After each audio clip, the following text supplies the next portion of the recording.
My last comments, at least from this side of the dais, I may be back over there sometime. Who knows? But and I've written some remarks about 20 times, I think, and that's why I'm going to sort of read. I'll add a little bit. But my first is to congratulate my colleague and friend Kathy Albee for her election victory.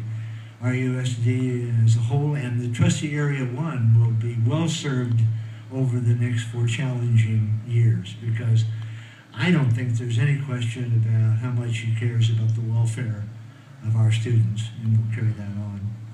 As for our experiences, I say our because I think of my wife and all the people that we worked with over these past 7 months.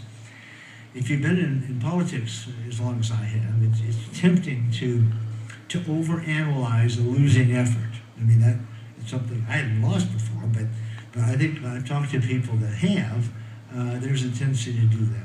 Particularly the campaign strategies of my opponents in this one. Needless to say, this was a very different school race. Right or wrong, it was very different. Well, it was initially easy, and this is a personal thing, it was very easy to accept the comments of friends and acquaintances that said, you know, what are you bothering with this thing for? Your name recognition and your reputation will carry the day against an unknown candidate. For a variety of reasons, we soon realized that would not be true in a trustee area race. It is a different kind of a race. Ultimately, and there were various factors, but one thing that was really striking was the lack of voter turnout in this race, regardless of how it ends up. 17% is incredible when you think of that. It's hard for some to believe, frankly, that a person can be elected to any office, whether it be myself or anybody else, with 10% of the registered voters.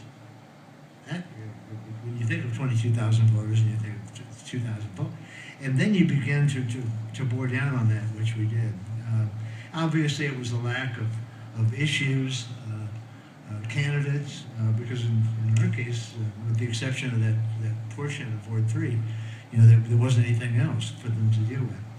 But I think the part that people came back and talked to me about that was really disturbing long term was those people who said, you know, my kids are out of school, and I really don't care.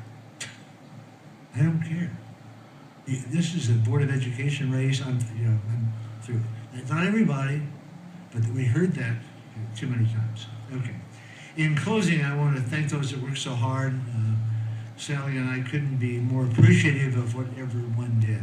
But finally, and I said a little bit of this earlier when this wonderful recognition was given to me, I finally must thank the administration, the teachers, the staff for carrying us through the Great Recession.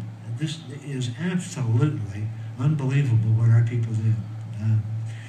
They helped us move forward on all these fronts while losing millions of dollars. Other districts failed. Other districts were in deep financial trouble. But I would just say it's an honor and a privilege to have worked with such a forward-thinking and dedicated group of people. This is a fantastic district, and it can only get better. And I'll ask you one comment, which is pretty obvious when you repeat the obvious, but as a follow-up to all elections, the board's going to have to deal with those special interests. And boy, were there a bunch of them. They're lined up all over the place in this one. So knowing that you will do that, I would just say in closing, and my last comments from this side would be good luck.